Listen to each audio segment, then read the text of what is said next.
6b rhan 2. O'r papur I gyd, dwi'n meddwl mae hwn di'r un fwyaf budur gan yr arholwr, really. Mae gymaint o I's a V's a P's yn mynd ymlaen. Os nad ydych chi wedi gwneud llawer iawn o trydan ag electronig, chi'n gwybod mae hwn bron yn gwestiwn lefel A, really, jyst o ran deall y ffiseg beth sy'n mynd ymlaen. Y pwynt ydy hyn ydy bod gennych chi wifrau cysylltu, reit, yn y cable, a mae hwnna yn ei hun, mae gen hwnna ei hun wrthiant. Okay? So mae gen hwnna reit? A da ni wedi cyfrif o fan hyn bod y cerrynt trwyddo fo yn 2.7 amp trwy'r cable. Iawn, hwnna ydy E ynde, E am cerrynt. So, ddim yn amlwg fel dwi'n deud, nad ydych chi'n gwneud lot o waith ar trydan. Mae yna bwer fanna, iawn, mae yna egni'n cael ei drosglwyddo pob uned eiliad yn fanna, right? 19 watts.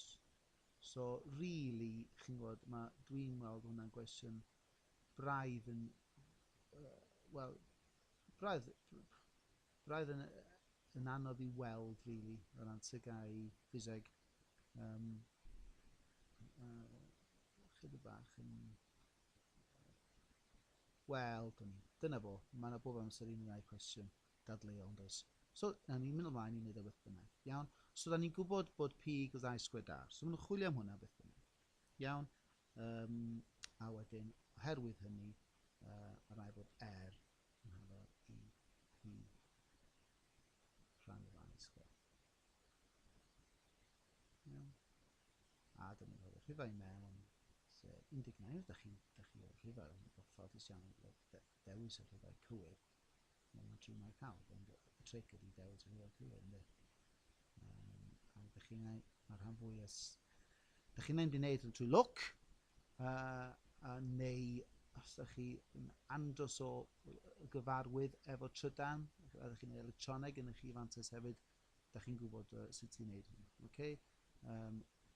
Cofiwch hefyd bod yna carry forward, felly bod bynnag pryd ydych chi'n dod I fewn am y cerrynt, byddwch chi'n cael y marc fan hyn. Okay? Bydd bynnag, ydych chi'n rhoi yr atebio, yr gwerthoedd cywir I fewn, ydych chi'n cael gwrthiant cable rwan o 2.6 ohm. Okay? A dyna fo 6b rhan 2.